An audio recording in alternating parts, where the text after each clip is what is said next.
On this Tuesday night, rescuing miners trapped deep underground in Ontario.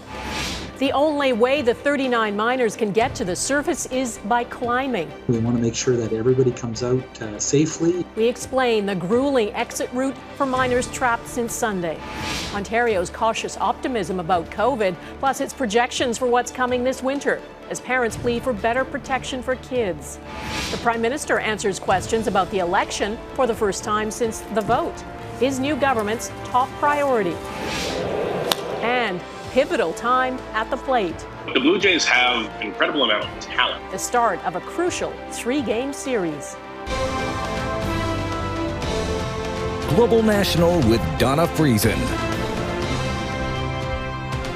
Good evening and thanks for joining us. We begin tonight with the rescue of miners trapped deep in a mine in Sudbury, Ontario. Most of the 39 miners have made the grueling journey climbing up to the surface, but 3 others are still not free. They have been stuck since Sunday afternoon. The Totten mine is owned by Huawei, a Brazilian-based company.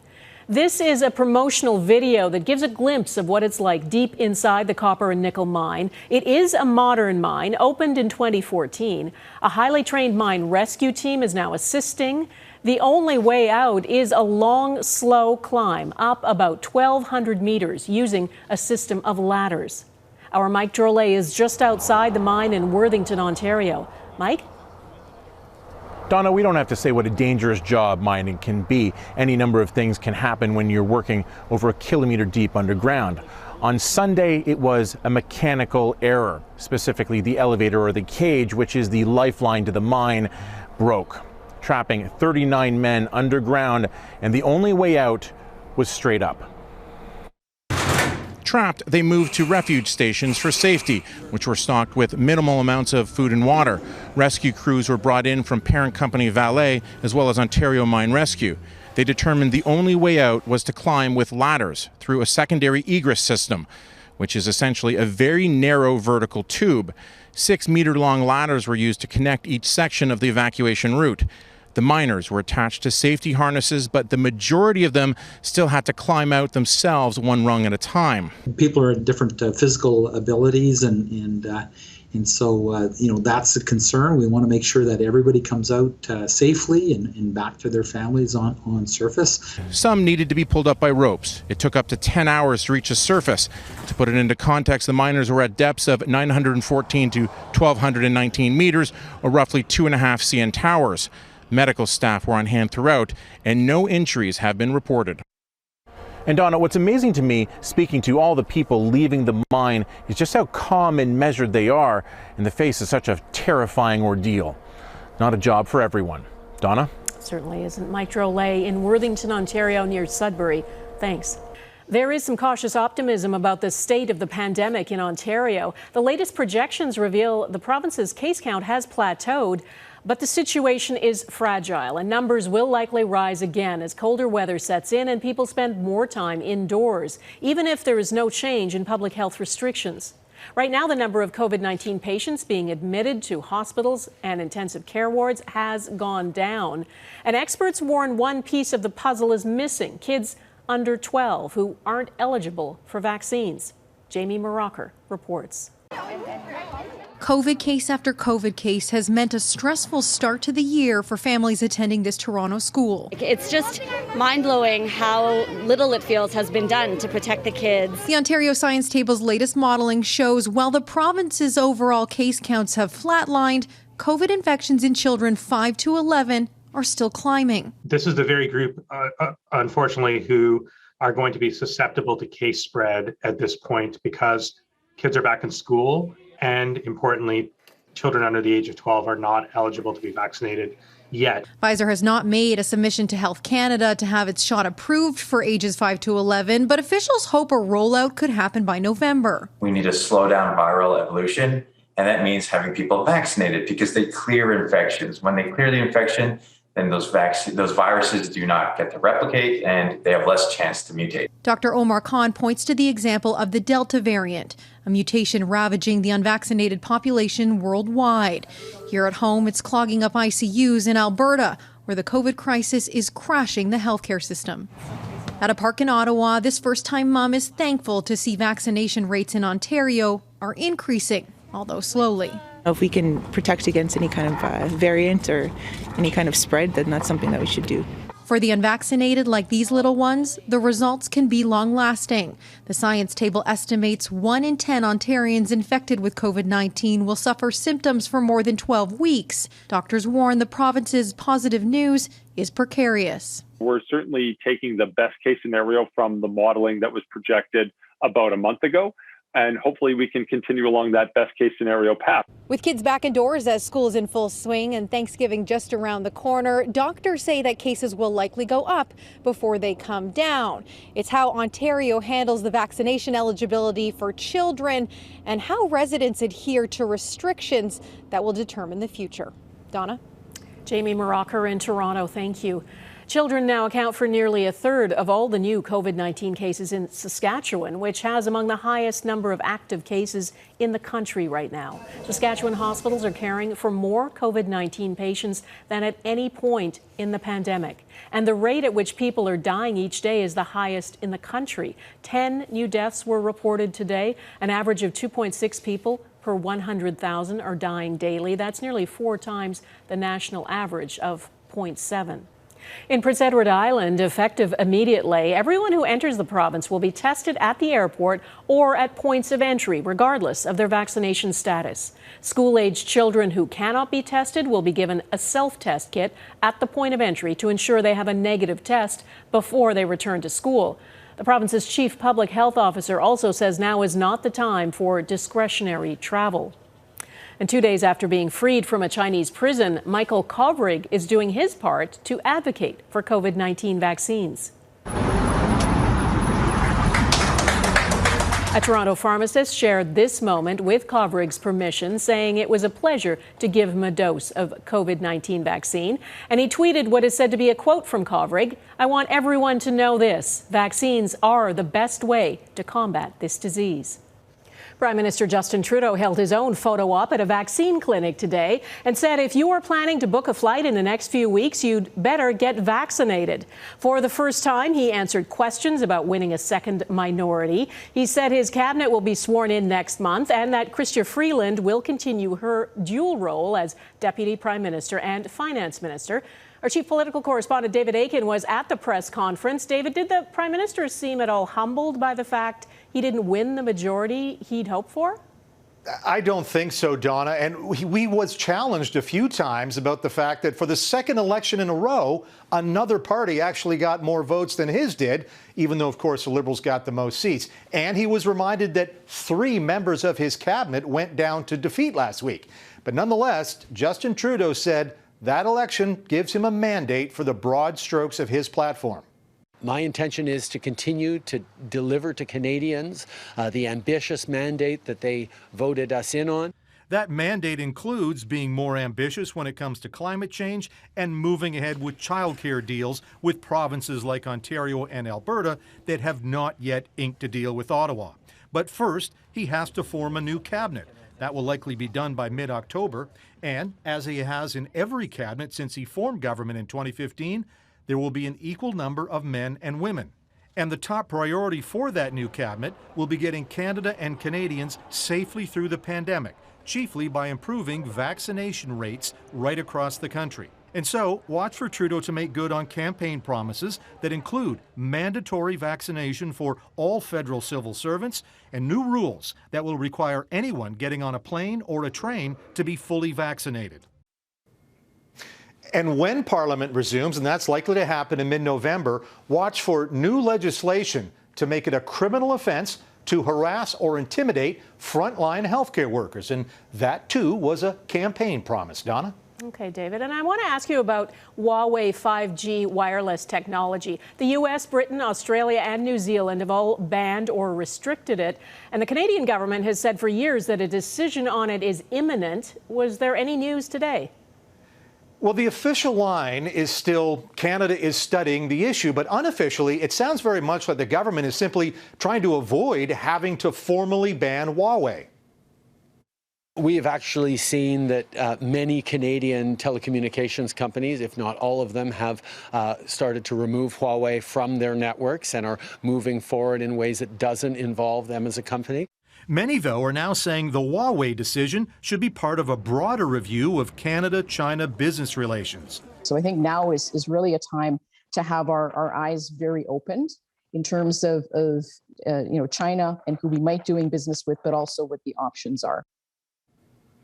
And that might mean a higher priority on protecting national security, protecting intellectual property rights of Canadian companies, even if that comes at the expense of some sales to China. Donna. Okay, David Akin in Ottawa, thank you. America's top military leaders get grilled. Coming up, what they didn't expect about the chaotic withdrawal from Afghanistan. Plus, blah, blah, blah, blah, blah, blah. Why Greta Thunberg is mocking world leaders.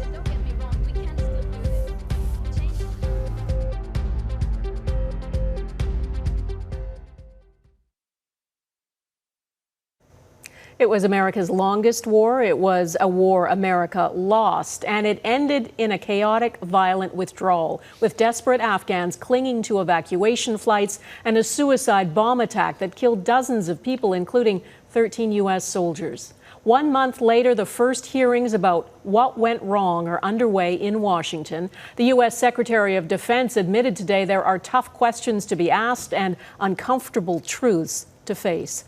Jackson Prosco reports. The hasty American exit from Afghanistan drew fire on Capitol Hill. We left behind thousands of Afghans who served us alongside of us, who were vetted and approved to come here. Lawmakers pressed the defense secretary and top generals on the chaotic withdrawal. A retreat that left the Taliban in control, 13 American soldiers and dozens of Afghan civilians dead, and an unknown number left behind. An unforced, disgraceful humiliation that didn't have to happen. Under oath, the generals admitted they didn't see it coming. What did we miss? We absolutely missed the rapid 11-day collapse of the Afghan military and the collapse of their government. They also testified they recommended President Biden violate a withdrawal deal between former President Trump and the Taliban and leave a force of 2,500 U.S. troops in the country. If we went below that number, in fact, we would probably witness a collapse of the Afghan government and the Afghan military. That contradicts what Biden has previously claimed. They wanted you to keep about 2,500 troops. No, they didn't. It was split. That wasn't true. The generals believe staying beyond August 31st all but certainly would have led to a new war with the Taliban. Leaving has exacted a toll on American credibility. Damage is one word that could be used, yes. Especially because there's no longer any American presence in the country, no diplomats, and no one to monitor threats from al-Qaeda, the very thing that started America's longest war. The fact that the war in Afghanistan spanned 2 decades and 4 different presidents has led to calls for a broader investigation, not just into what went wrong with the withdrawal, but how a mission focused on nation building delivered almost no measurable results. Donna? Jackson Prosco in Washington, thanks. The head of the World Health Organization calls it a dark day for the WHO. An investigation into allegations of sexual abuse and exploitation during an Ebola outbreak in the Democratic Republic of the Congo found widespread abuses. More than 80 aid workers, including 21 employed by the WHO, are accused of sexual abuse and exploitation during the 2018 Ebola crisis. Some victims were as young as 13. 9 allegations involved rape. The investigation found victims were promised jobs in exchange for sex or in order to stay employed. Today, the director of the WHO called the report harrowing and apologized to the victims. I'm sorry. I'm sorry for what was done to you by people who were employed by WHO to serve and protect you. I'm sorry for the ongoing suffering that these events must cause. Of the 21 employees identified by investigators, 4 were still working for the UN Health Agency this month. Their contracts have now been terminated, but the police and the courts are not involved in investigating or charging anyone. Pandemic pivot ahead, a look at what's driving women to shift gears to better careers.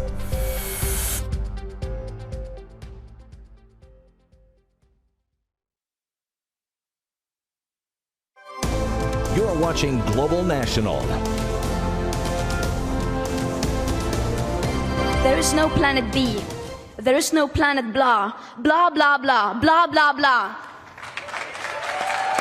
That is Swedish climate activist Greta Thunberg taking a shot at world leaders for failing to deliver on their promises to address the climate emergency. She was speaking at the Youth Climate Summit in Milan. According to the UN, carbon emissions are set to rise by 16% by 2030 rather than falling by half, which is the cut that's needed to keep global warming below the internationally agreed limit of 1.5 degrees Celsius.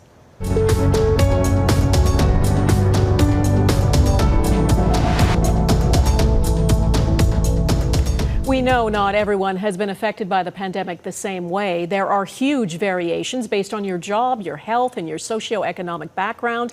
And lots of women have had to rethink their careers or reinvent them altogether. Tonight, in the first of a series on pandemic pivots, Anne Gaviola explains how some women are breaking barriers and making profits. The pandemic did a number on Dana Cobb's finances. When her office shut down during COVID, the mother of two wasn't making enough to pay her bills. So she founded Screw It Contracting early this year. One day my grandmother approached me and told me she had thought of something. When she said it was Screw It, I burst out laughing and immediately fell in love with it. Woodworking has been her hobby for 2 decades, and now she does it for a living. Honestly, right from the get-go, it's really taken off. I've been busy every single day without stop. Definitely an increase in my income a bit. Some provinces, like British Columbia, have seen more women enter trades during the pandemic, mirroring a national trend. I think what's happened in many cases is, as in other sectors through the pandemic, people have stopped and paused and rethought, their life a little bit and priorities. But Canada faced a skilled trades shortage pre-pandemic, and the COVID renovation boom has only increased demand for these services. An estimated 700,000 skilled tradespeople are expected to leave the workforce and retire within the next 7 years, according to the latest research from RBC. And that means even more of these workers are going to be needed in these fields. Michelle Crisp left her job as a personal trainer 3 years ago to found her own contracting company. She says being handy runs in the family.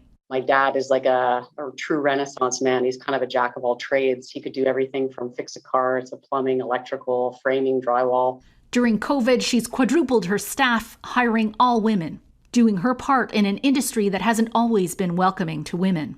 The patriarchy is pretty deep in this world. Misogyny and everything else. A lot of the people that reach out to me are females. I find that they feel a lot more comfortable with having a female contractor in their home. She hopes her pandemic pivot encourages other women to get outside their comfort zone and try something that really pays off. Anne Gaviola, Global News, Toronto. Toronto makes noise for a wild card showdown. Next, the Blue Jays push to the playoff. The Toronto Blue Jays have returned home to twice the stadium noise. Ontario's government has allowed Rogers Centre to double the seating capacity. It's now capped at 75%, which is about 30,000 people. Everyone must be fully vaccinated, and it's just in time for a make-or-break series opener. The Blue Jays are in a three-way race to win one coveted spot. And as Eric Sorensen reports, young talent may be the team's ticket to the top.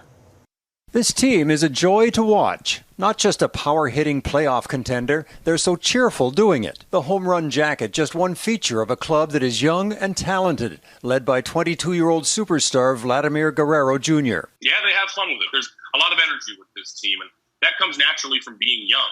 And Guerrero's personality is a great part of that. He is not only something that hardcore fans really love to watch, but more casual fans can turn on a game and really fall in love with. After a lackluster August, the Jays are now in the thick of it in late September. We just have to win. And again, I'm so proud of this team, to be where we are right now. The goal of every major league team is to make the postseason. For the Blue Jays, this is their 45th season, and only 8 times have they made the playoffs. This year, they're in the race down to the wire. In the American League, the 3 division leaders all qualify for the postseason, and then the next 2 best teams make the wild card.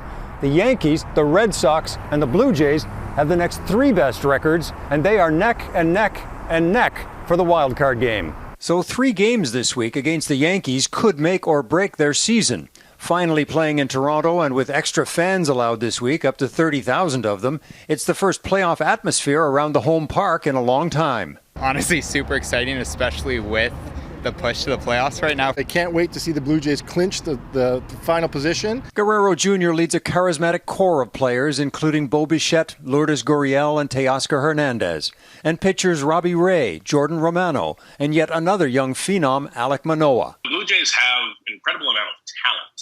It's just about putting it together, but a lot of these young stars that are really going to grow the game, hopefully. Playoffs or bust this year, it is a team that will be fun to watch in more ways than one for years to come.